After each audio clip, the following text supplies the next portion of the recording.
Hello guys, welcome back to my channel. I hope you all guys are doing well. So today is Sunday and the time duration is around 9 a.m. in the morning. So today I'm gonna discuss information regarding this Poland work visa application checklist जो मैंने कल आपको share करी थी।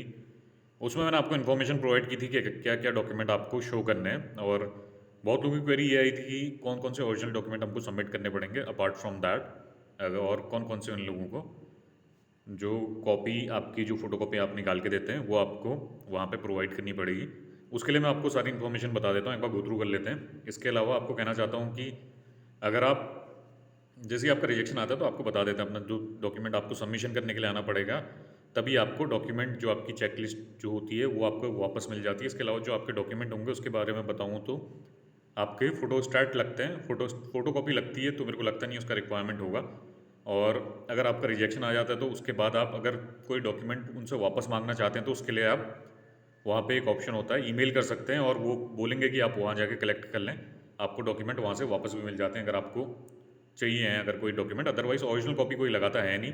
Original copy कुछ कुछ document की वहाँ पे शो करनी पड़ती है और जो है डॉक्यूमेंट उसके बारे में बता देता हूँ। और वो इतने रिक्वायर्ड होते भी नहीं जो भी ओरिजिनल कॉपी लगी। वर्क परमिट की ओरिजिनल कॉपी लगती है और उसके बाद रिजेक्शन आता है तो फिर आप री अपील के लिए जाते हैं। री अपील के बाद भी रिजेक्शन आ जाएगा तो फिर मेरे को लगता नहीं आपको वर्क परमिट का कुछ करना होगा। वर्क परमिट आपको उसके बाद चाहिए होगा। और जो 2023 का नया वाला अपडेट आया था उसमें पोलैंड की गवर्नमेंट ने ये भी बोला था कि आप कलर्ड फोटोग्राफ भी जो अगर कलर्ड वर्क परमिट आप शो कर सकते हैं फ़ोटोकॉपी में। अगर आपका इलेक्ट्रॉनिक मीडियम से 2023 में वर्क परमिट आया तो आप वो वेल एंड गुड है। अगर आपको जो भी आपका एजेंट आपकी ईमेल आईडी में प्रोवाइड कर रहा है तो वो भी चलेगा। अदरवाइज़ एक चीज़ और कहना था, जो प्रीफर्ड ऐसा होता है 2023 का जो अपडेट आया था उसमें अगर आप ओरिजिनल कॉपी लेके जाते हैं तो वो थोड़ा प्रीफर्ड ऑप्शन माना जाता है। अदरवाइज़ एक बार एम्बेसी से कांटेक्ट करके आप पूछ भी लें। जो पहले प्रोसेस 2023 का चला था उसमें इलेक्ट्रॉनिक वाले में ऐसा था कि कलर्ड फोटोग्राफ भी आप लेके जा सकते थे। अब मैं आपको अभी का बता देता हूँ क्या क्या डॉक्यूमेंट रिक्वायर्ड होंगे। अदरवाइज़ ऐसा होता है अगर आप पे वर्क परमिट आया तो फिर ओरिजिनली लगा दो जैसा चेकलिस्ट कहता है। अगर किसी प्रॉब्लम से आप पे नहीं आ पाता तो आप उसको भी शो कर सकते हैं। ऐसा इन लोगों ने पहले बोला था। अब जो नया अपडेट आया है इसमें आपको कॉन्फर्म करना पड़ेगा। अगर आप पे ओरिजिनल वर्क परमिट नहीं है तो आप ऐसा करें, एक बार ईमेल मार्क करके आपको पता करना पड़ेगा कि अभी का क्या करंट सिनेरियो चल रहा है। अदरवाइज वर्क परमिट तुम्हारे पास आता है तो उसको लगा दो, that is not a big problem. और अगर एक बार रिजेक्शन आ जाता है, री अपील के बाद भी रिजेक्शन आ जाता है तो फिर वर्क परमिट का आप भी कुछ नहीं करोगे। That would be a piece of paper, उसके अलावा कुछ होता नहीं है। अगर वो भी आपको वापस मांगना है तो आप एक एप्लीकेशन लिख के अपने जो भी डॉक्यूमेंट आपने सबमिट कर रहे हैं वो वापस ले सकते हैं। एम्बेसी में प्रोसेस होता है। अभी मैं डॉक्यूमेंट क्या क्या चाहिए उसके बारे में आपको बता देता हूँ information. Just give me a moment. सबसे पहले जो फोटोकॉपीज जिसकी रिक्वायर्ड रहेगी उसके बारे में आपको बताऊँ। चेकलिस्ट आपको निकालनी पड़ेगी और आपको चेकलिस्ट ऐसे निकालनी है कि आपका सारा प्रिंट आउट एक ही पन्ने के अंदर आ जाए। दो पन्ने में मत करना, इसको एक्सेप्ट नहीं करते वो लोग। पहले भी ऐसा हो रखा है। अपना जो भी आप इसमें एप्लीकेशन जो पहले अपना यहाँ पर को आपको पेन से इसमें डिटेल्स वगैरह फिल नहीं करनी। इस चीज़ का आपको मेक श्योर करना। पीडीएफ में आप डाउनलोड करो और इसको यहाँ से एडिट कर लो। नेम यहाँ पे आपको कंप्यूटर से लिखना है, लैपटॉप से आप टाइप करते हैं या जो भी आप सिस्टम यूज़ कर रहे हैं उसमें टाइप करना पड़ेगा आपको। उसके बाद इसका प्रिंट आउट निकालना है, पेन से नहीं लिखना। इस चीज़ का आप एक बार और मेक श्योर कर लें। You have to put the information here using your laptop और whatever system you are using automated होना चाहिए, पेन से नहीं लिखना हो, पेन से लिखा हुआ नहीं होना चाहिए। इस चीज़ का आपको मेक श्योर करना है। यहाँ पर अपना नेम लिखना है, अपना जो भी नेम है XYZ। उसके बाद इसके बाद जो कॉन्टैक्ट नंबर है, कॉन्टैक्ट नंबर आपको मेंशन करना होगा। पासपोर्ट नंबर आपको मेंशन करना होता है। ईमेल एड्रेस आपको मेंशन करना होगा यहाँ पे। इसके अलावा इन लोगों ने जो पहले आपको बताया था, अब बताता हूँ आपको पहला डॉक्यूमेंट क्या है। जो पासपोर्ट आपका रिक्वायर्ड रहता है, पासपोर्ट जैसे आपका वहाँ पे सबमिट हो जाता है। पर जो पासपोर्ट, ये तो खैर जो पहला वाला पन्ना है इसमें आपको बता रखा है कि जो पासपोर्ट की रिक्वायरमेंट क्या है। इसका आपको कुछ नहीं करना, इसमें खाली बता रखा है जो जैसे मैंने आपको कल वीडियो देखे उसमें मैंने बता रखा है पासपोर्ट का क्या क्या रिक्वायरमेंट है। इसके अलावा जो दूसरा आपका डॉक्यूमेंट आता है, वीज़ा एप्लीकेशन फॉर्म, जो आप फिल करके उसका प्रिंट आउट निकालते हैं। पहला आपका वीज़ा एप्लीकेशन फॉर्म लगेगा। वीज़ा एप्लीकेशन फॉर्म के बाद आपको बताता हूँ मैं जो सेकंड डॉक्यूमेंट इसमें लगेगा। सेकंड डॉक्यूमेंट आपको बताता हूँ जो आपका वीज़ा एप्लीकेशन फॉर्म के बारे में इन लोगों ने बता रखा है वही है। आपका एक प्रिंट आउट उसका लगेगा जिसमें आपके साइन हाइन सब चीज़ होते हैं। फर्स्ट डॉक्यूमेंट आपका वही है। 2 और 2.1 में सेम डॉक्यूमेंट के बारे में आपको बता रखा है। इसके अलावा जो 2.2 जो दूसरा डॉक्यूमेंट आपका लगेगा, दूसरा डॉक्यूमेंट है आपका जो आप अपनी फ़ोटो है, आपकी फ़ोटो लगेगी 35 बाई 445 mm की। दो कलर फोटोग्राफ आप वहाँ पे लगाएं। इसके अलावा जो थर्ड जो आपका डॉक्यूमेंट है, चेकलिस्ट आपको निकाल के लगानी पड़ेगी, और ये सारे कोई ओरिजिनल डॉक्यूमेंट नहीं है, ओरिजिनल डॉक्यूमेंट की फ़ोटोकॉपी है, ये चीज़ का मेक श्योर करना आप। कलर्ड फ़ोटोकॉपी निकालो तो वेल एंड गुड है, अदरवाइज़ जो चीज़ कलर में नहीं है तो फिर उसका खैर कुछ फ़ायदा है नहीं। देखो यहाँ पे जैसे ब्लू में है, इसका कलर्ड फ़ोटोग्राफ निकालने में 10-15 रुपये का आपको एक फ़ोटोग्राफ पड़ता है। और जो थर्ड है, आपको चेकलिस्ट लगानी है, एक ही पन्ने के अंदर आपका प्रिंट आउट होना चाहिए सारा। इस चीज़ का मेक श्योर करना, 2 पन्ने में मत करना, एक्सेप्ट नहीं करेंगे वो। और जो भी डॉक्यूमेंट आप यहाँ से प्रोवाइड करते रहते हैं ना, यहाँ पे आपका येस नो का ऑप्शन है, यहाँ पे अगर जो प्रोवाइड कर रहे हैं येस लिख दें, जिसका अगर नहीं है तो नो मेंशन कर दें। पासपोर्ट आपके पास है, येस आप मेंशन कर दोगे। वीज़ा एप्लीकेशन फॉर्म के बारे में 2 पॉइंट है, 2.1 में आपको बता रखा है कि वीज़ा एप्लीकेशन फॉर्म के बारे में आप यहाँ पे भी येस लिख दोगे, क्योंकि वीज़ा एप्लीकेशन फॉर्म आप शेयर कर रहे हो। इसके अलावा जो कलर्ड फोटोग्राफ आप प्रोवाइड कर रहे हो उसके आगे भी येस मेंशन करोगे। फिर उसके बाद फ्लाइट आइटिनरी है जिसमें आप डमी टिकट शो करते हैं, इसमें भी आप येस मेंशन करते हैं। इसके अलावा जैसे आपको अपॉइंटमेंट मिल जाता है तो उसके 45 डेज़ का आप टाइम डालते हैं इसमें, टेंटेटिव जो भी आपका डेट होता है, ये चीज़ का आप मेक श्योर करना। जब दोबारा वीज़ा एप्लीकेशन फॉर्म अगर आपको वहाँ प्रोवाइड करना पड़ेगा, उसमें आपको टेंटेटिव डेट डालनी पड़ेगी अपॉइंटमेंट मिलने के बाद। ये चीज़ का आपको मेक श्योर करना। ड्रॉ में अगर आपका नेम आ जाता है तो उसके बाद यहाँ पे आपको 45 आफ्टर 45 डेज़ आपको मेंशन करना पड़ेगा। प्लेस ऑफ फर्स्ट एंट्री जैसे मैंने आपको बताया था, जहाँ भी आप पहली बार लैंड कर रहे हैं आपको वो मेंशन करना पड़ेगा। इसमें भी आप यहाँ पे येस मेंशन करोगे। इसके अलावा जो मेडिकल इंश्योरेंस आप प्रोवाइड करते हैं, ये ओरिजिनल लगेगा आपका मेडिकल इंश्योरेंस, इसकी कॉपी नहीं लगेगी, इसमें भी आप येस मेंशन करेंगे। यहाँ पे जो आपका पीडीएफ आता है, पीडीएफ ही आपको शेयर करना पड़ता है, ओरिजिनल कॉपी तो आप वही होती है। जैसे कुछ ऐसा कुछ डॉक्यूमेंट नहीं है, जैसे आपके जो भी आपका इंश्योरेंस वहाँ से आएगा उसका आप पीडीएफ डाउनलोड करके लगा दोगे, ओरिजिनल कॉपी आप हम उसको ही कह सकते हैं इसमें, क्योंकि वो हमको ऑनलाइन डॉक्यूमेंट मिलता है, वो आप यहाँ पे येस मेंशन कर दोगे। इसके अलावा document confirming the purpose of trip, इसमें आपका 6 पॉइंट में यहाँ पे आपका ओरिजिनल जो वर्क परमिट वहाँ से आया है वो लगेगा आपका। जो वर्क परमिट आपको पोस्ट बाय पोस्ट जो आपको एजेंट ने प्रोवाइड किया होगा वो ओरिजिनल लगेगा यहाँ पे, और उसकी एक कॉपी लगेगी। इस चीज़ का आप मेक श्योर करना। वहाँ जाओगे तो 2 कॉपी बना के ले जा लेना, लगती एक कॉपी है, और वो वहाँ पर को जब आप डॉक्यूमेंट देते हैं तो एक बार डॉक्यूमेंट अरेंज करते हैं वो लोग, हर चीज़ की 2-2 कॉपी करा लेना, to be on a safer side, और एक कॉपी अपने पे एक्स्ट्रा रखना वहाँ पे। इस चीज़ का आप मेक श्योर करना, जो भी इन लोगों ने मेंशन करा है। एक कॉपी कोई ज़्यादा इतने पैसे लगते भी नहीं है। एक फाइल में अलग से एक जैसे पूरे डॉक्यूमेंट अरेंज करोगे उसके बाद थोड़े डॉक्यूमेंट एक्स्ट्रा रख लेना आप। एक एक कॉपी एक्स्ट्रा रखोगे तो ऐसा होगा, अगर कुछ डॉक्यूमेंट वो लोग वहाँ पे ज़्यादा मांगते हैं तो आप वहाँ पे दे सकते हैं, अदरवाइज़ वहाँ पे फ़ोटो कॉपी करने का ऑप्शन होता है, थोड़ा आपको पैसा चार्जेस ज़्यादा लगते हैं, तो ये भी कोई प्रॉब्लम नहीं है। अदरवाइज़ यहाँ पे ओरिजिनल वर्क परमिट आपको शो करना है, और उसके बाद उसकी एक कॉपी आपको शो करनी पड़ेगी। और इलेक्ट्रॉनिक मीडियम से आ रखा है आपका वर्क परमिट और आपको ओरिजिनल बाई पोस्ट नहीं भेजा, तो उस केस में क्या करना, कलर्ड फोटोग्राफ निकाल लेना, उसकी कलर्ड फोटोकॉपी निकाल लेना वहाँ से।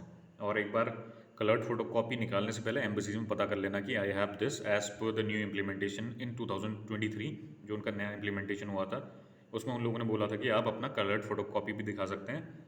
इस चीज़ का आप कॉन्फर्मेशन ले लेना, इट इज़ वैलिड, अभी वैलिड है या नहीं है, इस चीज़ का आपको कंफर्म करना पड़ेगा उसमें वहाँ जाने से पहले।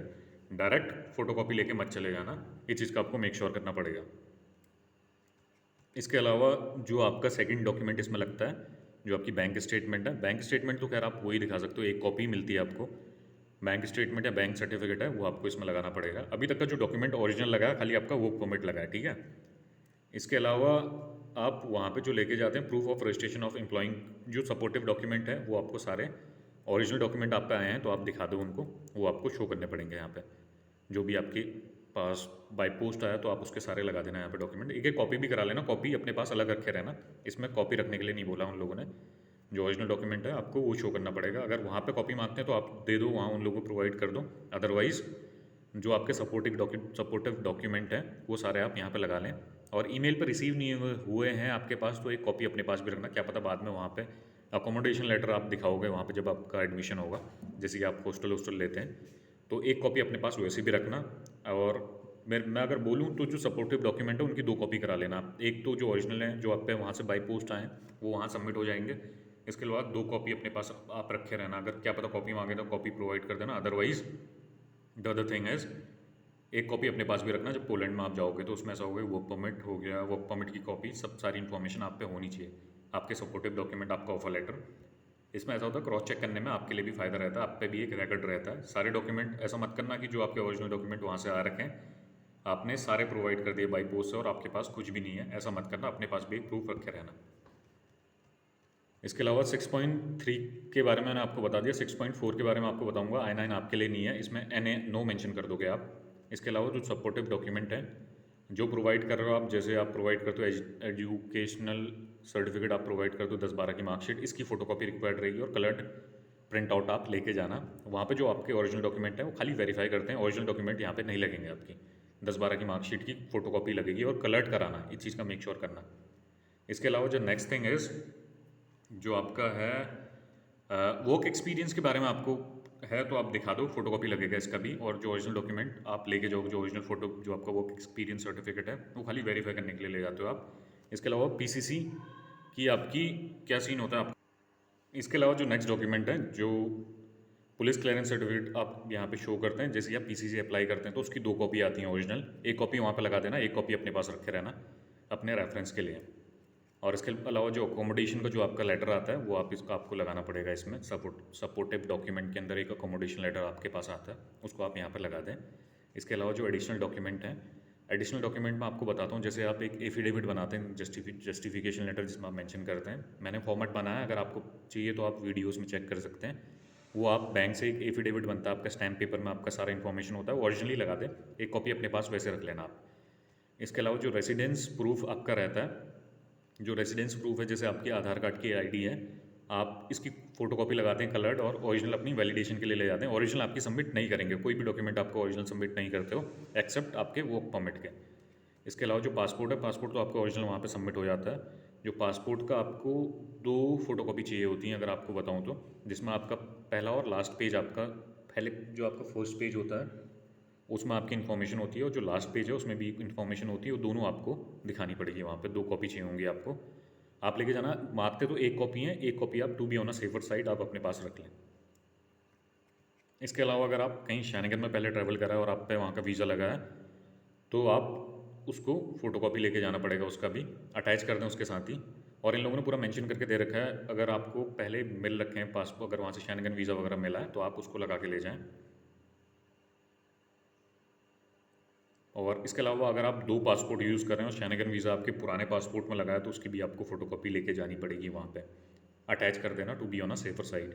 क्योंकि रिकॉर्ड वगैरह चेक करेंगे, उनको पता चल जाएगा कि आपका पहले वीज़ा लगा था, तो आप अपना इन्फॉर्मेशन उनको प्रोवाइड कर देना इसके बारे में।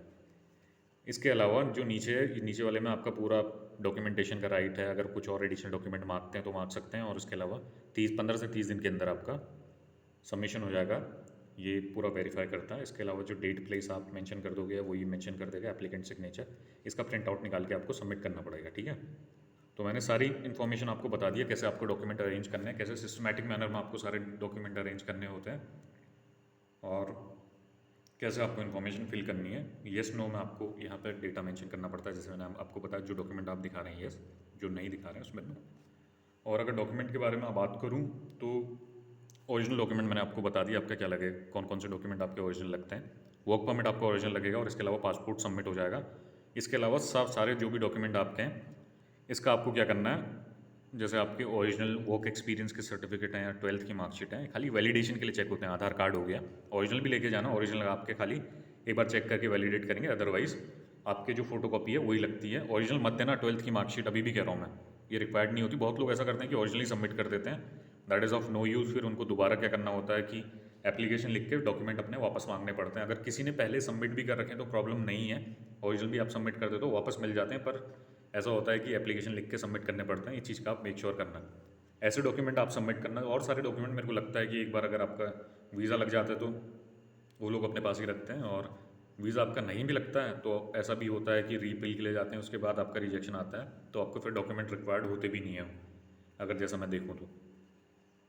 जितना मेरे को पता है तो अगर जो डॉक्यूमेंट अगर आपके फोटोकॉपी चले भी जाएगी तो फिर आपको उसकी ज़रूरत होगी नहीं। और वर्क परमिट अगर आपका वीज़ा लग जाता है तो वेल एंड गुड है, रीअपील करेंगे तो रीअपील प्रोसेस सेम ही रहता है। उसके अलावा अगर रिजेक्शन आ जाता है तो फिर कागज़ का टुकड़ा ही है वो, that would not be required any more.